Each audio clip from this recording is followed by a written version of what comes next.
did not intend to frighten you, skinny human. Do not be afraid. I'm losing my mind. You wish to know if I am real. 6 months in isolation, you're still thinking too much. I am like you, an explorer. Nobody asked you, old boy. All right, everybody, welcome back to Nobody Asked, but I'm excited to start talking about this movie, Holy Moly Donut Shop. So last week I watched Spaceman. If you haven't seen the movie, pause this right now. Go watch the movie on Netflix. From Johan Renks. I can never pronounce his name right. And I wanted to talk about it because it is not only a one-of-a-kind movie for our generation right now, but it is also one that I think Adam Sandler should get a lot of credit for because he has done a lot of drama, Punch Drunk Love or Uncut Gems. And so with Spaceman, well, I'm so happy I clicked on the thumbnail. This movie is about a cosmonaut on a mission to a space cloud called Chopra. And on this mission, he's been out there for 189 days, basically alone. From what Earth thinks is a joyous exploration, basically, this dude's up there going nuts. Commander Prohatska, how are you feeling? The trailer is so great, with the music. I am like you, an explorer. Your loneliness intrigued me.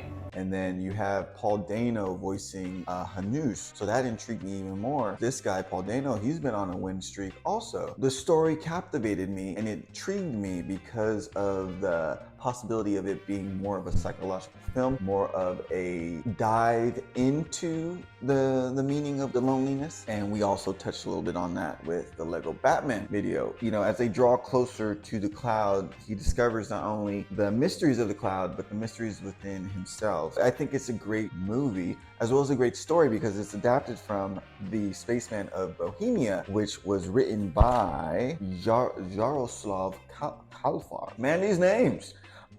There's something about that too, so we're gonna go over that. So I wanted to go over the visuals, the acting, the story, but first I wanted to go over the novel, because that to me is something that in itself could have been used as a great element in telling the story even further. So nobody asked me, but y'all should watch Spaceman on Netflix. Let's talk about it. But first, before we get into it, like my beanie. No, I'm just kidding. Make sure you subscribe for more videos, as well as leave a comment. Do you like spiders? Bro, are you a spider fan? In the book, there's a hard focus on his family upbringing in the beginning, how his father was a communist. I mean, they kind of go over it, but it's used, I feel like, in a darker tone. There was more little piece of hope when it came to his grandfather that he had as this loneliness crept in upon him. And this is going back to the book, that connection with his grandfather. Even as his marriage fails, even as his psyche fails, you still have this connection with his grandfather and his mother. And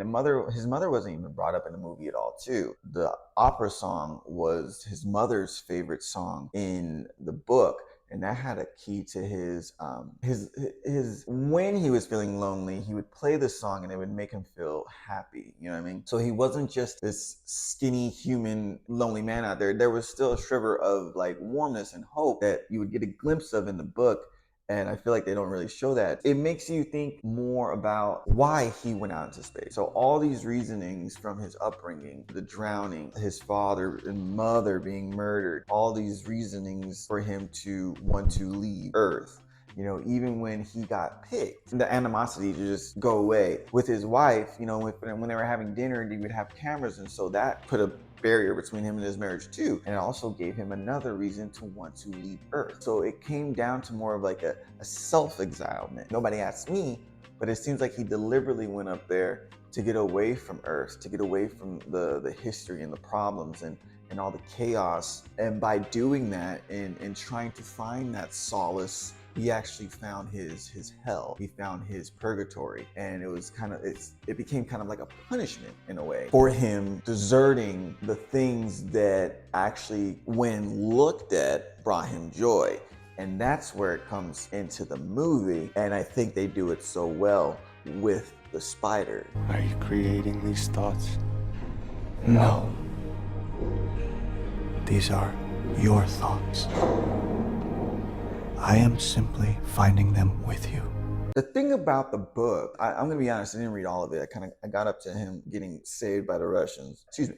The main focuses that were brought up within him, like love and connection, or refocusing on the things that matter. One quote that Hanush says is, "We do not view our bodies as prisons." And that's one thing now that you see a lot of people reducing to, is thinking that their body is a prison. Also this type of self-exilement too, because ironically this was shot during COVID. You have this dude out in space by himself. How many people were by themselves during this pandemic? So there's the relatableness to that too. Unfortunately though, we didn't have a giant spider, or maybe fortunately we didn't have a giant spider talking to us saying, "Hey, everything is gonna be better, bro.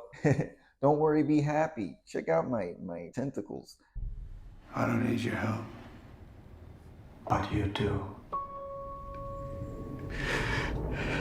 Differences between the book, and there's a lot of similarities within the book. The director did a great job at bringing out the philosophy within the book, especially when it comes to not seeing what we need to see and seeing what we want to see, if that makes any sense. Now let's just get into the movie, okay? Let's just talk about the movie. I ain't gonna read no book, all right? I ain't gonna read no book. Me and my wife and son, we were watching The Parent Trap last night with Lindsay Lohan. And so something occurred to me that I was like, wow, she's a really good actress, because she's literally acting to nobody, or if anything, she's acting to like a double. Now think about that. You have to convey that you're reacting to someone's, sayings. You're reacting to how this person looks. You have to imagine that. Put yourself in their shoes and imagine trying to act with nothing and convey all the emotion as if something is like there. Adam Sandler did that. He had tennis balls, plush spiders. The man sold it.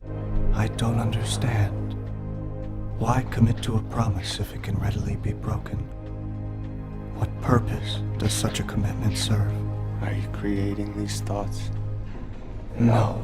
This was extremely believable. And so for him to come from, like I said, the wedding singer Billy Madison, to the chops of pulling off the believability that he's talking to this extraterrestrial spider, he's going through heartbreak, he's going through loneliness, he's going through self-discovery, he's going through all of this with no one there. So if anything, he's as lonely as Jakob. And you know what I mean? Like, think about that. If you want somebody that everybody recognizes as really funny, if you just pull off the mask and take off the clown shoes and all that kind of stuff, I think you'll perceive that person as more vulnerable than if you do the same of somebody who's only doing very dramatic roles, The dude's a great actor. It's no wonder he won so many awards last year, the year after this, because he's going to kill it. I wish Carey Mulligan got more to do. I feel like she just said the same line over and over again, but in a different tone. Carey Mulligan is killing it right now. If there's any actress that needs to be given an award or a spotlight on besides Margot Robbie, I don't understand why Margot Robbie is getting so much play just for dude.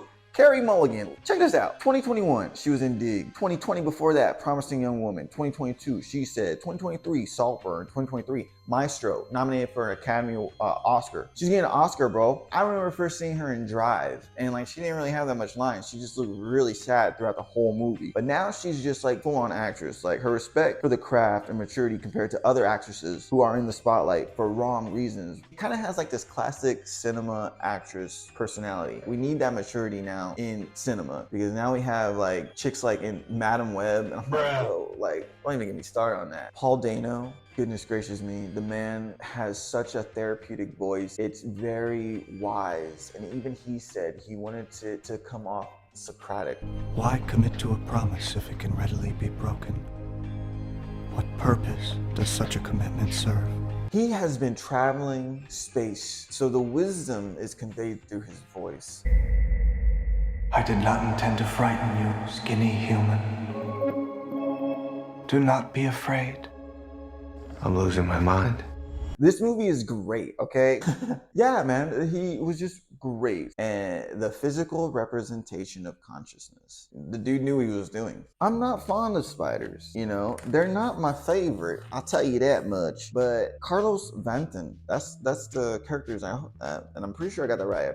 I rewatched the clip time and time again to catch the name, and I believe it's Carlos Vanton. Back to the book, how they describe the spider, he had like 32 eyes, big yellow teeth. To see that on screen, nah, I'm not gonna watch that one. You ain't gonna get me in those seats, boy.